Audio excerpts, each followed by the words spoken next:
Have you heard of magical names before? Thinking about coming up with one of your own? Maybe you just want to know the difference between magical name and your regular name. Your magical name that you share with people and the magical name you don't share with people. In today's episode, we will be covering my magical name journey, how to make your own magical name, the difference between magical names that you share with people and the ones you keep to yourself, and some tips and tricks for when it comes to choosing your own. Everything you need to know about magical names coming right up.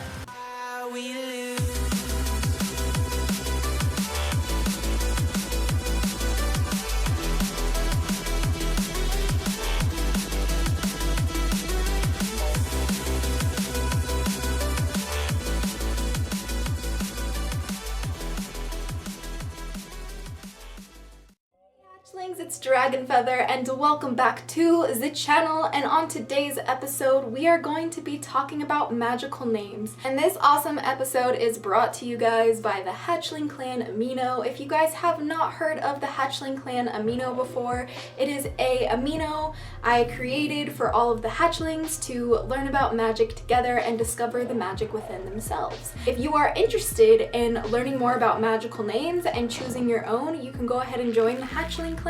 If you are interested in learning some more things about magical names that I did not cover in this video, there will be a corresponding post within the Hatchling clan and UNICOVEN where you can check out everything that I have not mentioned in this video and more on what I did. Let's get started! First, let's start with, what is a magical name? Magical name is a name that you choose for yourself or one that may be given to you by either a coven leader or a high priest or priestess or an elder that you really look up to in your path. This is something that can be chosen. Sometimes you don't even have one and you don't need one. It's very common for people to use them, especially within the pagan and witchcraft community, especially myself. My username Azura DragonFaether is my magical name. However, some people won't share it with you, even if they do have two types of magical names, ones that you share with people and ones that you don't. The one that I share with people is Azura DragonFaether, and I also have a magical name that I won't tell you. That's one that I don't even share with my boyfriend or my family, close friends kind of thing. That one's just for me and me alone. I highly encourage that you guys have one too if that's something that will help you feel more empowered in your practice. A magical name is something that may be a collection of different things or objects or colors, representations or correspondences to what you do in your practice and who you really identify as. Also, this could just be any name that you think of, or maybe even your given name or whatever name you decide to come up with. With that being said, let's talk about the story for my magical name. When I first created my channel in January of 2012, I decided I was going to call myself DragonFeather369 as my channel name.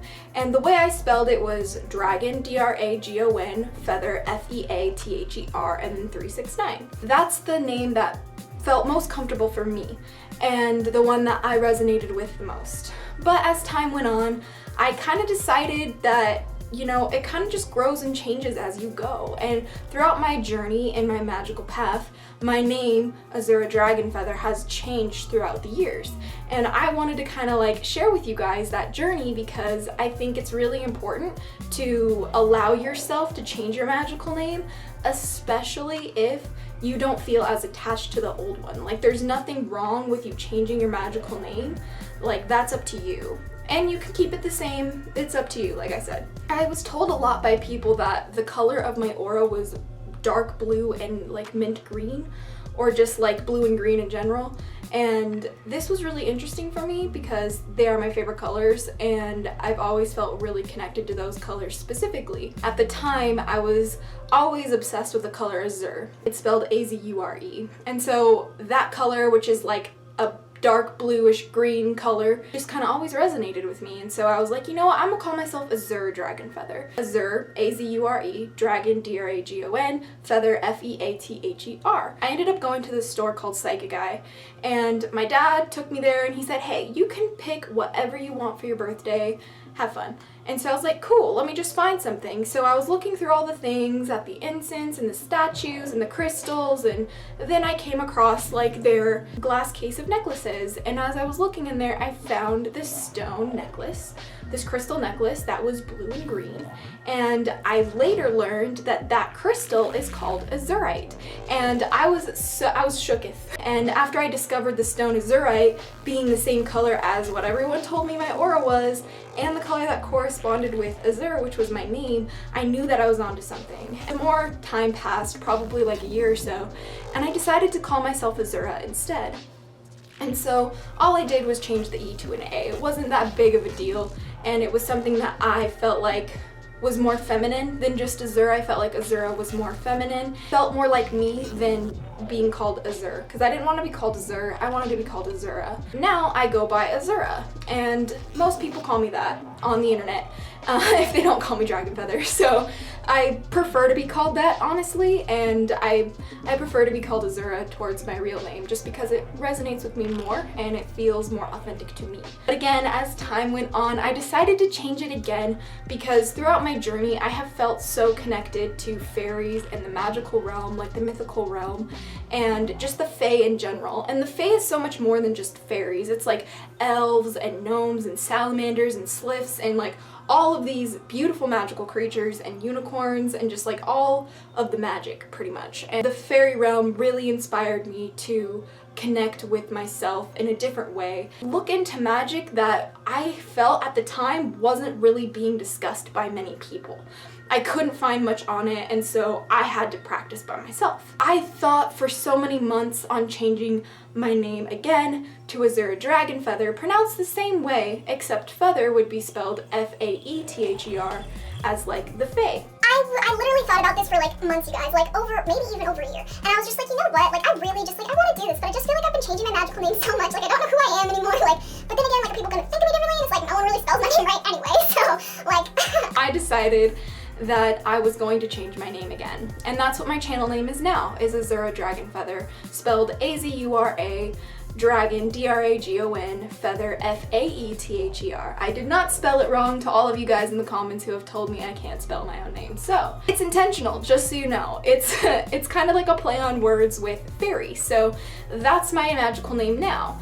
And I feel so much more comfortable with that name, and it's still very similar to my old magical name, just DragonFeather, but it feels like it's more grown up, I guess, and it feels like more resonating with me. One thing that I wanted to talk to you guys about were some tips and tricks in your life if you want to create your own magical name, or if you maybe aren't really sure if you want one, or maybe, you know, you're trying to make one but you're stuck or whatever. So let me talk to you. So let me tell you something. My magical name touches on a bunch of different things that are really important in my practice. My magical name was kind of inspired by the way that Silver Ravenwolf has her name. She has her first name as Silver and then Ravenwolf, which is like the last name. As I was making my magical name, I was like, well, what if I just kind of like pieced it together like that? And I noticed that a lot of people did this too, so I was like, hey, maybe I could just like pick my favorite things and like moosh them together. And that's how I got DragonFeather, because like I am in love with dragons and feathers are my life. I have way too many feathers, not enough. I have way too many, not enough. That's kind of like where that started. But now, my magical name broken down is Azura, and so Azura represents Azur or Azurite, which is my favorite crystal that I work with the most, and is a crystal that has helped me have many breakthroughs in my life, and I have a very personal connection with this stone. I have quite a few pieces of it, and even though it's really expensive, I absolutely love working with it, and I want to work with it more. It also, I identify with it as my soul stone, so Azurite is like my soul stone, and so that's why it made sense that my first name was Azura. And I've always loved names that end in A's. I just love the way A's sound, I guess. I'm a weirdo, I think. Azura was something that seemed really feminine to me and something that rolled off the tongue really nicely, was super duper easy to say, wasn't as much of a mouthful as DragonFeather was, and I felt like was just really casual, something that I could identify with and something that I could use in my magical practice. and feel empowered. And that was kind of the idea, because the blue and the green are my favorite colors, like dark blue and mint green are like my favorite colors, and those are the colors I craft with the most for my personal materials. If you haven't seen my Book of Shadows, that's pretty much just like screaming Azura DragonFaether. So if you're trying to pick a magical name, think of the things you love the most and maybe tweak them a little bit to sound more like a name. So like instead of calling yourself Azurite or Azur, call yourself Azura. You could do something similar. The other part of it, the dragon part of my name, I identify as a Draconic witch now, and dragons were my first connection to magic as a little girl. Now, as I am an adult, I'm 22 years old, I identify with the Draconic path and as a Draconic witch. And growing up, I would have these Draconic imaginary friends that I would play with and swim with and, you know, just like run around the house like pretending they were flying with me, and it was great, it was wonderful. And now in my life, I realized those were my guardians that I was playing with. It's really, really empowering, you know what I mean? The dragon portion of my name is kind of like paying homage to the Draconic path to demonstrate my connection to dragons being the biggest source of connection I have to magic. That's why dragons in my name. So lastly, we have feather. Originally it was feather as F-E-A-T-H-E-R, just like the regular spelling of feather, and now it is spelled F-A-E-T-H-E-R, not pronounced feather, although that's technically how it would be pronounced. It's still pronounced feather, but it's spelled that way to, again, pay homage to the magical mythical world of mythical creatures and the fae, kind of like represent that fairy connection that I have, because dragons are kind of their own thing, you know? Where fairies and the fairy realm is something else entirely. And even though dragons are the guardians of the fairy realm, dragons really aren't fairies unless you're a fairy dragon, so feather represents my connection to the fairy realm and my love for feathers. All my life, I would always identify as a dragon with feathers. And I always loved dragons with feathers. So like when Aragorn came out, that movie, and they made Saphira covered in feathers, I lost my mind, you guys. I lost my mind. As far as I'm concerned, I think it's the only like CGI dragon in a movie that has feathers as opposed to scales and like webbed wings.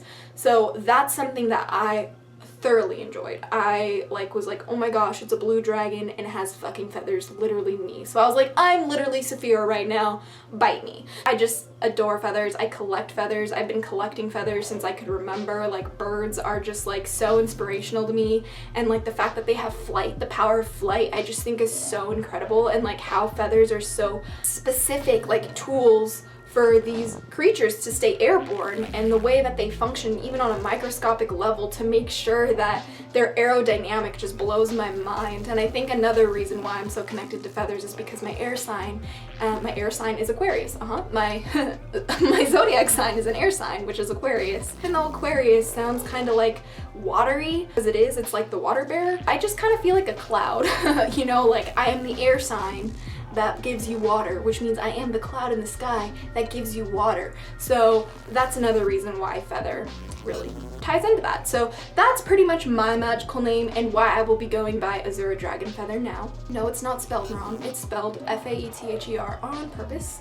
To all of you who've been freaking out about it, I just kind of wanted to make this video to like touch upon why I changed my channel name, in case of those of you who've noticed, who've been asking me what happened, who've been telling me I can't spell my name right, and for those of you who may not have even noticed, help you choose your magical name and to share my journey with you. Before we get going, I did want to talk about the difference between a magical name you share with people and a magical name you keep to yourself. When I was meditating one night, my guardian spoke my magical name that isn't Azura DragonFaether and is the one that I won't be sharing with you guys, and I wrote it down. The way that I was like guided to write it down, it's really hard to pronounce. Like I don't know what language what it is, I don't know where it came from, but it's the one that my guardian spoke to me as, and whenever he speaks to me and with that name, I know that he's talking directly to my spirit. I recommend for a magical name that you don't want to share with anyone, that you go ahead and meditate on it, or you like are actively working with your guardians, guides, deities, ancestors, whoever you work with. See if you can come up with something like that.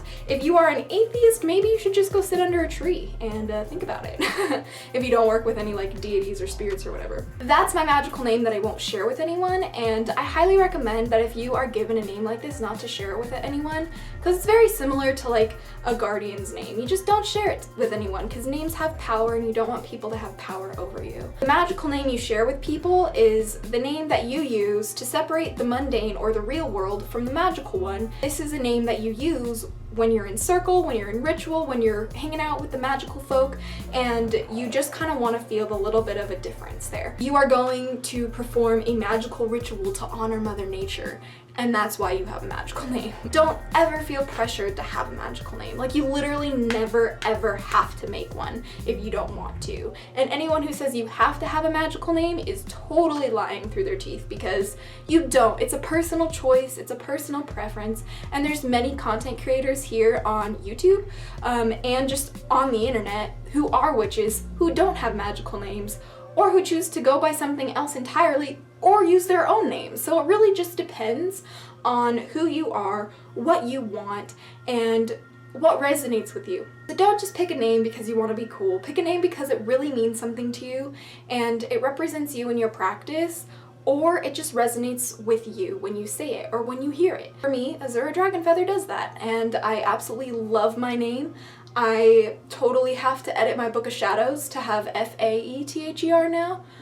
Maybe I'll make a video on that. How to fix your Book of Shadows when you fuck it up. Basically, that's kind of the idea here. I just wanted to touch base with you guys to tell you that you are not required to have a magical name. I wanted to tell you guys why my magical name is different, why my channel name is different, and how I have come to terms with my current magical name. Will it change in the future? I have no idea, but as of right now, I don't think it will for a while, and I think I'm going to be pretty satisfied with my magical name for quite some time to come. So if you guys have any questions about this, please leave them down below and let me know. And if you want to learn even more about magical names and some extra things I didn't cover in this video, don't forget to go check out the post linked down below in the Hatchling clan and UNICOVEN that will cover everything you need to know about magical names, both ones that you share and ones that you don't care to share, that you keep a secret. With that being said, I wanted to thank you guys so much for coming to spend some of your day with me today. I absolutely love making videos for you, and I hope that you enjoyed this video,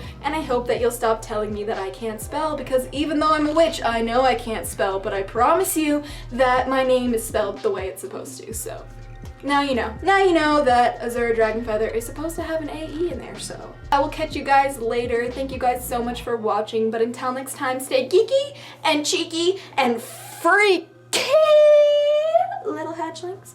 But until next time, blessed be and bye! And it's funny that you think that I'm different when we're